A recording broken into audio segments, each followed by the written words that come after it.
Carroll is the CEO of Australian Sailing, and we're in his office at the moment because he's got some big news for this week. It is. Thanks, Jeff, and it's tremendous news for the sport. The finalisation of One Sailing, the project that started about 18 months ago, where we bring together all the state and territory administrations into one organisation, and so as the name now says, Australian Sailing and One Sailing, we are one. But it's just the beginning. A lot of work to do, but a very pleasing outcome. And how's it going to work, man? Well, what happens is that now that all the state administration come together under Australian Sailing, the senior management team reports to me. But what it does, it gives us the capability and capacity to actually improve the services and do more things for the clubs, the classes, and the sailing community. Acting as individual organisations around the countryside, we couldn't quite do as many things we wanted to do. Coming together as one gives us that capability and capacity to do more. It also gives us the ability to build revenues, not club fees, but commercial revenues to invest further into the sport. What about each state? Will they have the same staff, etc.? All staff now report to, or employed by Australian Sailing, and so that's allowed us to bring some of the existing state staff into new national roles. So David Edwards, who was General Manager of Yachting New South Wales, is now General Manager of Club Services and Operations for the country. Steve Walker, who was Chief Executive of Yachting Victoria, is now General Manager Commercial and Government for the whole of sailing across the country. So, and in other areas too, we're able to bring some people into specialised roles, but to deliver opportunities and services across the country. What about Western Australia? Western Australia, just finishing there, the majority of staff are still in the States, which is where we want them. At the coalface, delivering the services and working with the clubs. Western Australia, obviously very important state. Jerry continues there as the regional manager with his team, but because we're able to centralise functions such as finance, IT, legal, board services, things of that nature, Jerry and his team's time is freed up to work on the things that matter. Working and building good relationships with the clubs and classes in Western Australia and delivering some quality services to them. So what does it mean to a regular sailor? Well, the regular sailor won't see much for a little bit because obviously it's going to be bedded down, but ultimately it means that the strength and power of this sport is in the clubs. And so what we're about is building the strength of the clubs.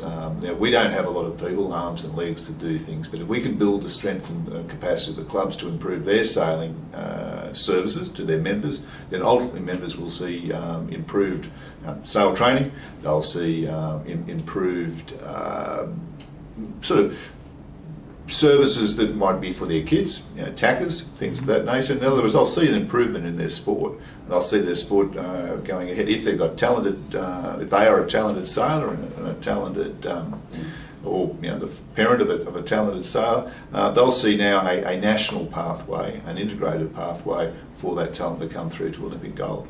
So you're going to look at youth sailing, are you? Right. Yeah, well, so what we're going to do now, we've got the opportunity, is to be able to start to look at each segment of the sport. And as we all know, the sport is very diverse. And new parts are coming. Kiteboarding is a good example of coming into the sport.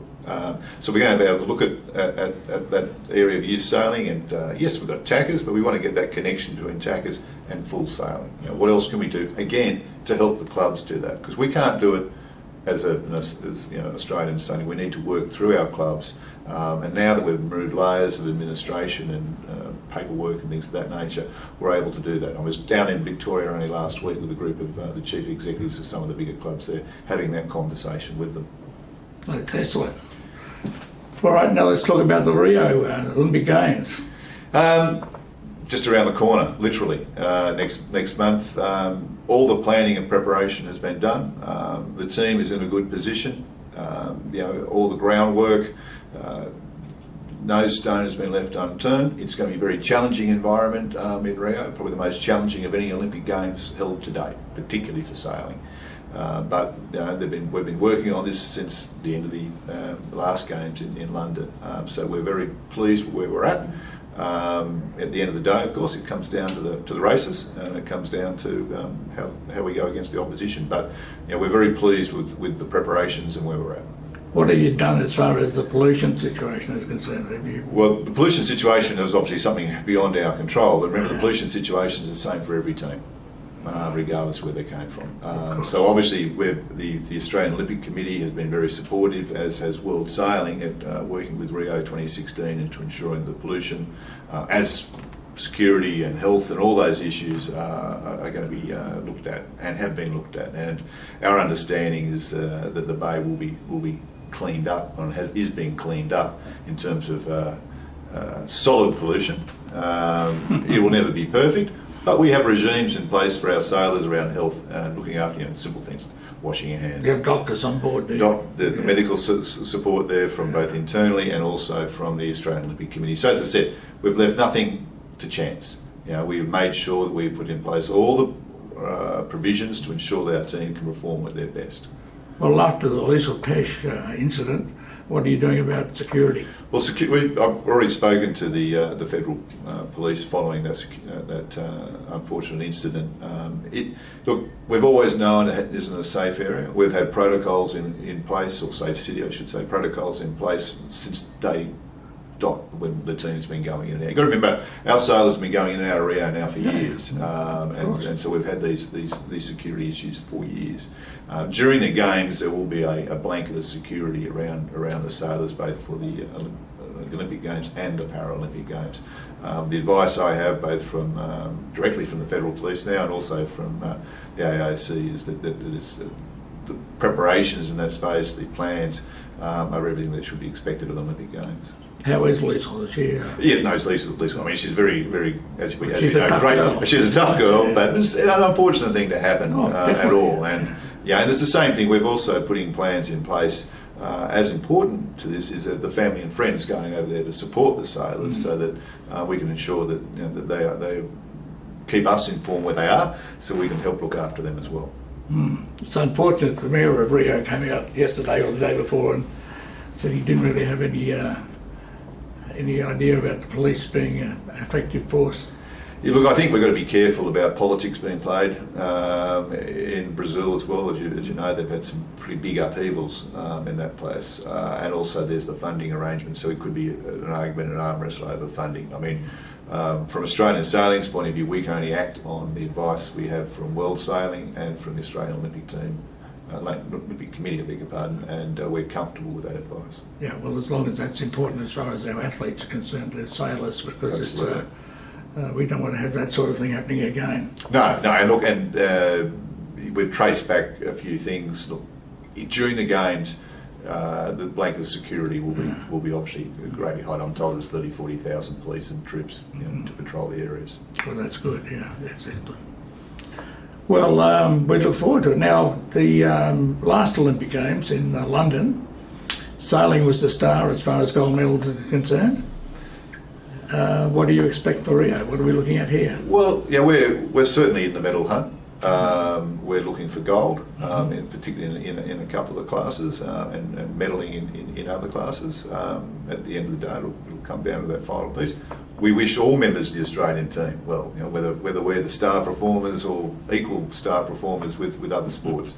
The sailors are now part of the Australian Olympic team, so we're all in this together, and sailing will do its bit. Are you happy with the support you're getting from the AOC as far as absolutely sailing is concerned? Yeah. And look, and we are in this position where we do have a strong Australian sailing team because of the great support we've got from the Australian Sports Commission through the AIS. Without that government support, we wouldn't have the strength of the team that we have, and we're very thankful to John Wiley and the board of the Sports Commission for that ongoing support. How many are you sending? In total, there'll be 11 athletes, 11 sailors in the classes that we're represented in. It doesn't sound like a big team, but as people who sail know, the logistics that go with that support, which in different classes, it's quite intense. And as we just talked about, the environment is challenging, and that environment hasn't gone away. But we're prepared ourselves to be able to meet and manage it. How did you resolve the 49er FX situation with the girls? Well, the 49er FX was resolved through the appropriate process, which is the girls. The decision of the nominations panel was not to send representatives in that particular class. Can you explain why? Yeah, well, it's simply there is a set criteria and performance measures that the crews have to reach. No crew reached those criteria, so that they didn't meet the performance benchmarks. And this is the Olympic Games, and you need to reach those performance benchmarks. The girls, both crews had the right to appeal, which both crews did, to the appeals tribunal. Their appeals were dismissed there, and then one crew took it through the Court of Arbitration for Sport. Again, quite their right, and it was dismissed there as well. It is the Olympic Games. It's not just another regatta. It's not just another World Championship. It's the Olympic Games, and the bar is set very high. Is that bar set locally, or is it? It's set by Australian Sailing in association with the Australian Olympic Committee, and set appropriately. It is, at the end of the day, I just spoke about, we're supported by the Australian Sports Commission, and the winning edge is about winning the funding program, and that's what we are required to achieve. And I think the performance at the London Games speaks volumes for the type of program, and that's the same that the program takes us into the Rio Games. Look, absolutely disappointing for people who don't make it, and they put a lot of time, effort from themselves and their families. We understand and appreciate that, but that it is the Games. Excellent. What goes on after the Games? What's your next project after that? There's a fair bit on. We just talked about the one sailing reforms are now complete. But that's only the first stage. Yeah. That really is just put in place the organisational structure now, so that we can actually start to set the capacity and the capability to do things. So we've recently just published our new strategic plan. That covers 4 key initiatives, or 4 strategic imperatives, which we will start to put in place over the coming weeks, and work educate people what we're up to over the upcoming weeks, and then it'll take next 3 or so years to actually roll out. That again is building that capability and capacity of the clubs, and that's through a range of things such as volunteer programs, how to build a number of volunteers in clubs to improve the training of instructors, and we also want to get a club coach program. The other initiative is to just simply improve the level of service and the quality of service. So that involves training our people better, improving our online services to the clubs. It is maintaining our Olympic success. We particularly want to improve, going back to the question before, the coaching of our female crews. It's very much about building the talent in our female classes. Is it good enough what we're doing? No, it's not. We need to have girls' crews getting baseline performances. That's what we want.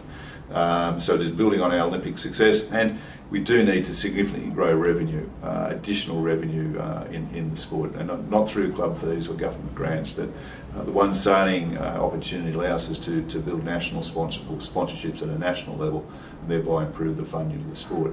But I'll come back to the key thing is getting the clubs and ourselves working as a network to build the opportunities, because at the end of the day, as I said, that's where the strength of the sport is, and the stronger we can make the clubs across Australia, and whether it be volunteer clubs or the big Royals and CYCAs and so forth, it doesn't matter. They all have a role to play, and we want to help them achieve more. Indeed. Now next year is America's Cup year, of course, and Team New Zealand are having a little bit of argy-bargy in the courts at the moment with the real runners.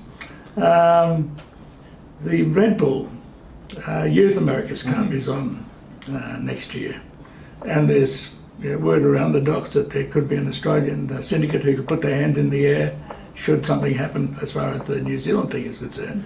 Yeah, there is, and they've had a few approaches about the Red Bull youth program, Youth Challenge. It's still very early stages, as there is also some noise around the waterfront about hosting part of the America's Cup series, lead-in series, also both a couple of places in the eastern seaboard are looking at that as well. So look, it's a great opportunity for Australian sailing.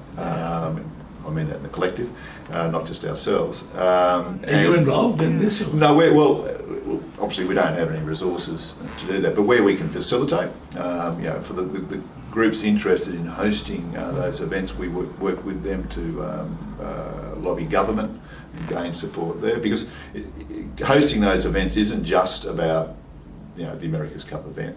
It's an opportunity to actually profile the sport. It's an opportunity to leverage off the back of that to grow participation numbers, kids. As I said, brings that profile. Right. As a sport, we struggle for that profile. And the Sydney Hobart Yacht Race once a year is fantastic for the sport, but most people tune out once the boats turn right at Sydney Heads. That's right, yeah. These sorts of events, such as America's Cup, the Extreme Sailing Series on Sydney Harbour, they're not our events, but we're working with the group running the Extreme Series. Well, how can we get our clubs involved again? And perhaps leverage off the back of it, because it's profiling the sport. Also, it's an important opportunity for our talented sailors to go through into those ranks. So again, it's in some ways a career pathway for talented sailors as well. So how can we make sure that works to the advantage of the sport as a whole? Mm-hmm. Excellent. Well, you won't get any problems from us because of the fact that we're heavily involved with the clubs, because this program goes into the clubs every month, so they get to see it all, and they get to see what's happening around the world too. That's right, and then the communication age we live in now allows a sport such as sailing a lot more advantage than it would have had 10 years ago. Talking to one of the schoolmasters up in Queensland a couple of weeks ago about how can we get school sailing more vibrant and up and going, and one of the things, of course, is trackers. And mobile phones almost can be used as a tracker these days, and so they've experimented up there where they can put the school race up on a screen, and kids, parents and whatever can actually see the boats as they're going around the course. So it's using technology to build an interest in the sport. As we all know, we can't build grandstands, so technology is a great advantage for it. But also, the big thing is getting the opties, of which the young kids are really into, and it's a big group as far as sailing is concerned, is getting those people and holding them in the sport through to adults. Yep. And through the Comanches, etc. Yeah, look, and agreed. And only the other day we had a meeting here discussing where to after opties for kids, and how do we make sure that they continue to sail, especially girls. The dropout numbers are just huge. And that's going. What I said, we've got to build female and women and girls sailing a lot more. And that's the thing about sailing. It has that opportunity.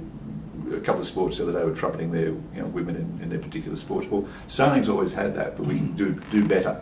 And it's for all, as we know, it's for all ages, so we can do better in that space as well. But it is looking at helping, particularly people who haven't got a sailing, parents who don't have a sailing background. It's a bit mysterious in the language, it's mysterious in the boats, so we're actually looking at ways, how can we help these parents through that next stage, so they can understand the sport, and they can understand perhaps which boat they would like to invest in. And again, it's also working with the clubs. What sort of fleets should clubs maintain in this space as well? And how can we get that competitive and working together between clubs as well? And again, a couple of Victorian clubs were taking me through some of the initiatives that they've put in place, and again about building competition between clubs at this younger age in standard fleets. What the opportunity then is, okay, if that model might be working in Melbourne, how can we expand that and take it around the countryside, so it's not just kept down there. Also, too, I think your initiative of taking a mentor with the team to Rio is a good idea too. Somebody like Anthony Bell, getting those sort of people involved in the sport at that level. Yeah, well, Anthony has just been made chairman of our patrons program, so he's bringing both his experience in a couple of other sports in that space. And I had a meeting yesterday with Anthony, also with Daniel Belcher, who's on our board, and looking to where to next with our performance program, particularly that mentoring, life after sailing, Olympic sailing, I should say, and saying also, going to your discussion before about parents, so that we can put a proposition to the parents of a potential champion sailor that if they do continue in the program and go through the Olympics, by working with mentors, by working with patrons, by working with universities, there is not only just the sailing pathway, but they're also going to have an educational, professional pathway during their sailing career, which might be 8 years in the Olympics, and then post-Olympics as well. But the mentoring thing, the Olympics are it's peer sailing. You represent sailing generally, so therefore you've got cruising and Sure. whatever. What's your breakdowns as far as, do you know the breakdowns of... Is split across in terms of the memberships? No, well, Different types of sailing? Yeah, no, in terms of which Yeah. segment. We did a survey last year. It was the first national census we had taken, and that split wasn't quite as apparent. We got splits on male, female. We got splits on age groups, but haven't got the full detail split between, say, pure cruising and pure racing. That's something further information we'll get this year from the clubs, and that information is important to plan for the sport and also for each and every club. This is, again, working with the clubs. There's some other information we want to aggregate because I think there's an opportunity for sailing to be a bit more progressive and active with government around infrastructure grants and things of that nature. Because the sailing industry, putting aside the marine industry, just the sailing industry is quite large. Good employer. Fair large amount of investment happening, so for a few more dollars from government in infrastructure, it actually delivers, dare I say, jobs as well as enjoyment. Sounding political. I know. Well, that's what I said. Dare I say, considering where we are. I shook when you said that. Yeah, I left out the other word. Yeah, that was last week. Yeah, no, you're right. But it is. The sailing industry is quite large, and I think we've sold ourselves a bit short at pushing it. Mainly because we haven't done as a collective, and that's what One Sailing is now will allow us to do, to work more as a collective, that network of clubs across the country. It's going to be very important. We're in a very competitive sporting environment. If we want people to take up sailing rather than take up some other sport, well, we've got to be out there. Well, yes, and you as far as the host body of the sport, too. If we do well at Rio, you've got to capitalise on that and get the quid pro quo for the sport from the authorities. Yeah, and importantly too, off the back of the Rio Olympics, we're confident we'll do well. Is that we work taking the Olympians out into the clubs across the country as part of a celebration of one hand, but also a program to develop the profile of the sport and to celebrate the sport as well. Talking about those sorts of things, the Paralympics and the dropping from the Olympic Games in 2020. Yeah, it is disappointing. This at this time is our last Paralympics, and we're sending hasn't been announced yet, so I'm not allowed to say more. Except that we're fairly confident that the team that's going is a good, strong Paralympian group again. Of course. It is. They're not in the 2020 games. Can get back for 2024. Is that definitely out now, is it? Oh yes, absolutely. Yeah, no, that decision was made. Was that World Sailing's problem, or? Yes and yes. Yes and yes. Yeah, I mean, look, it was. That's the problem with our sport. I was going to say it's a bit unfair. It is, our sport needs to ensure it's an expensive sport for the Olympics and Paralympics. So. We have to be conscious of that. Therefore, going what I said before, we need to be proactive about how we promote our sport, about how we manage our sport. We have a lot of classes, whether it be particularly in the Olympics, across the sport, and only a dedicated group in the Olympics, and obviously a small group in the Paralympics. So be careful about how we manage that process, and World Sailing is looking into that, both for the Olympics and the Paralympics. The decision on 2024 Paralympics is made, I think, in 2017 or 2018 or 2019. And I know that World Sailing are putting a tremendous amount of effort in now to get back into the games. It will obviously depend on where those games are going to be held, and that decision gets made in Rio later this year. Do you think that as an overall thing, the Olympic Games themselves, like you see, especially the tennis and the golfing professionals, giving it a big miss, because there's so much money in their sport anyhow. I think it's just losing its spectre. Well, I think no. I think the Olympics is still, will still captivate people in a few weeks' time. It is the Olympic, and for those sports which the Olympics are the pinnacle, and in some respects, for sailing, it's one of our top priorities. Obviously, for swimming, for athletics, and a number of other sports, it is the pinnacle. So they will always get the best. Tennis, I think, has improved. I think when they first came in, it was a bit like golf is now. Whether golf can work through these issues and achieve what tennis has had, but from memory, the last Olympics, a lot of the best players in the world were in the London Olympics. I think that sailing, though, does still have to be careful to make sure we ensure that the relevance of our Olympic classes as well is maintained. Further up the chain, are they aware of this? World Sailing? Yeah. Oh, yeah. I mean, the International Olympic Committee has what they call their Agenda 2020. And recently, World Sailing has just, their words and mine, unlocked the process so that the classes can be re-examined, who would be in the 2020 Games. That's in preparation for ensuring we've got the best opportunity to maintain our medal count. The Olympics is moving to very much a 50-50 male-female, so we've got to be conscious of that as well. They're moving to event-based rather than sport-based, so there's a fair bit of moving parts at the moment. Australian Sailing is working closely with the Australian Olympic Committee to ensure that we're in tune with what's going on, so that we can in turn be supportive to World Sailing. The World Sailing has their Congress later this year. Every 4 years they elect a new executive, new president, and new committees. So it's a very important year. We're already called for nominations in Australia of interested people to be parts of the committee. Having qualified, experienced Australians on World Sailing committees, council, and hopefully on their board is very important to our sport. It's a powerful sailing nation. We've got to be well represented there. All right, mate. Well, that's about it, I think. But before we go, predictions. Rio, how many goals? Come on. Victor would shoot me if I made predictions. But no, as I said, we're well positioned. We'd like to see 2 gold. It's within our capability, but we believe there are other medals there as well. But look, I can only assure everybody that the sailors have put in years of preparation, and they are well prepared. We're going to look after them to the highest level we possibly can, so that, as I said, we're leaving nothing to chance. So now it's onto the racetrack. Women's boat racing, but do you think we can get it back again?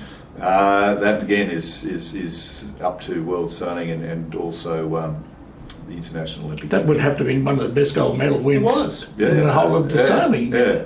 Look, it's a female sport, so again, it was a female part of our sport, I should say, class. So it could be, but that's that engagement I spoke before about getting back into managing the IOC's 2020 program. Good, thank you. Pleasure.